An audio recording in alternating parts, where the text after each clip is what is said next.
Each time you write a page, you are a writer.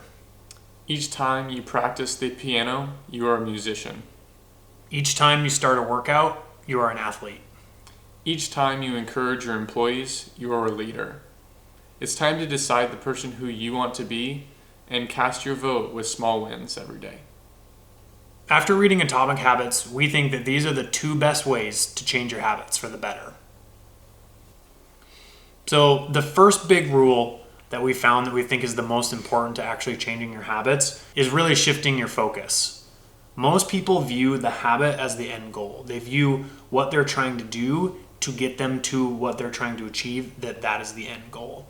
And what typically happens is our intrinsic motivations actually outweigh those habits, and we don't actually end up being satisfied or finding long-term effects. And so he says to shift your identity from an outcome-based person to where what you're trying to achieve is the actual goal, to changing yourself to an identity-based person, to who you are and what you want to become as a person is actually going to, in the long run, is going to change your habits for the better.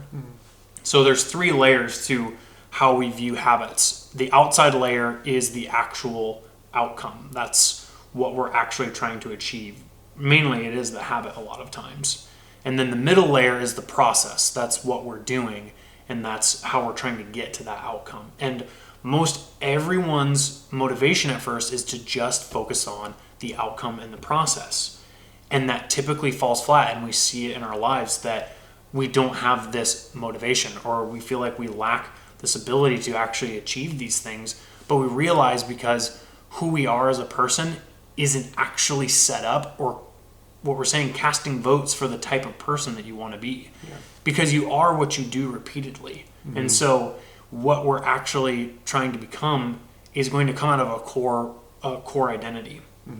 So he says that it's about focusing on when your actions align with who you want to be.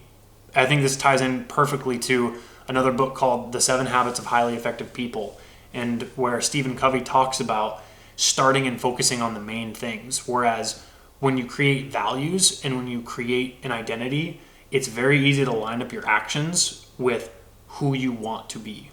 And so how he says to use this and in a concrete way for how to implement effective habits is you start describing yourself as the person that would become or do that thing. So if you want to eat healthy, you describe and you see yourself as a person who would eat healthy. Like, I am a healthy eater. I eat great things for my body.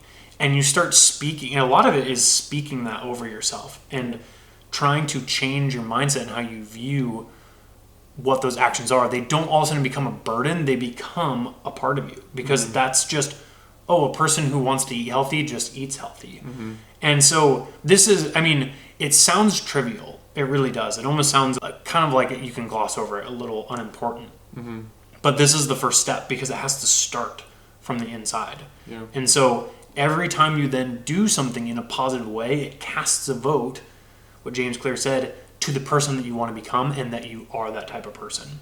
He describes that, it could be from a person who is a smoker, but how they present themselves, where if someone offered them a cigarette, maybe one person says, "No thanks, I'm not trying to smoke anymore."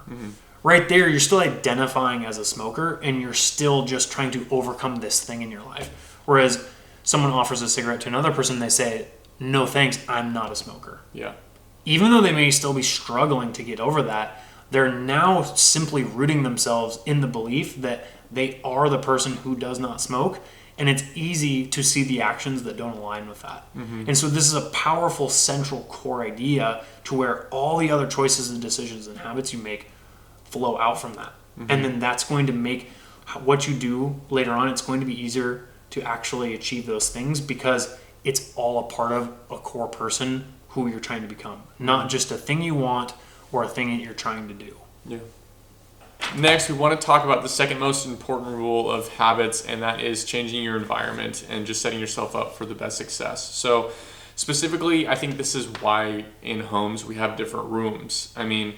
For instance, in your bedroom, we want it to be for good sleep. So that's setting yourself up for success by having a good mattress, having blackout shades, and not having a TV in your room.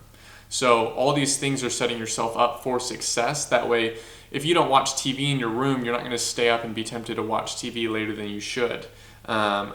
Just having a good mattress and having blackout shades are just proven to help you with better sleep and your overall health. If you're saying, going off the identity, I want to be a healthy person, well, part of that is I get a good night's sleep, and these things attribute to that. And that's where we kind of get into talking about how habits stack, and there is some forward thinking.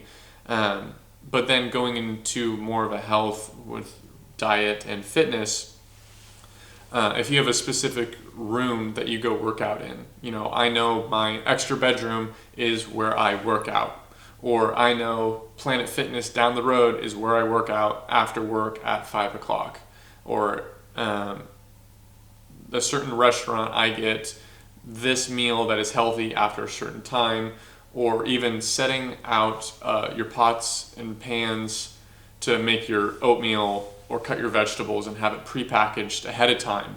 So the idea of this is setting yourself up for success when you are strong-willed, so that you're just in that habit and routine of being ready. And something specific too is just reading. For instance, maybe you have a certain spot in your house where you just read. So when I sit down in this chair in the living room, I end up reading. So realize how the environment can be really conducive for healthy habits if you set it up for that. Or setting out your gym clothes the night before. That way, right when you wake up, you put them on. And also, I want to touch a little bit on the negative habits as well with the environment. If you're trying not to drink anymore, whether it be for having an alcohol problem or for just your overall health and trying to lose weight, if you hang out with your friends at the bar, it's going to be hard not to drink. And that's a lot of willpower, and that's give too much pressure on yourself. Or hang out with your friends who smoke. And that it's really hard not to. And I do want to touch on one story that James Clear talks about. During the Vietnam War, American soldiers ended up, a lot of them becoming either addicted to heroin or at least trying it. In fact, 35% of American soldiers had tried heroin, and 20% were actually addicted to it during the war over there. But that's not the crazy statistic. What's crazy is 9 out of 10 soldiers, when they came back that were addicted to heroin, stopped completely and didn't try it again, because it was the environment. And that's what the research had showed, is that your environment completely shows your habits, whether it was there from boredom or because everyone else was doing it, or you're just in a horrible place during war. But it goes to show that habits are so much stronger than your actual willpower or truly your cue. You take away the cue, there's not really a reason for them to go forward with it.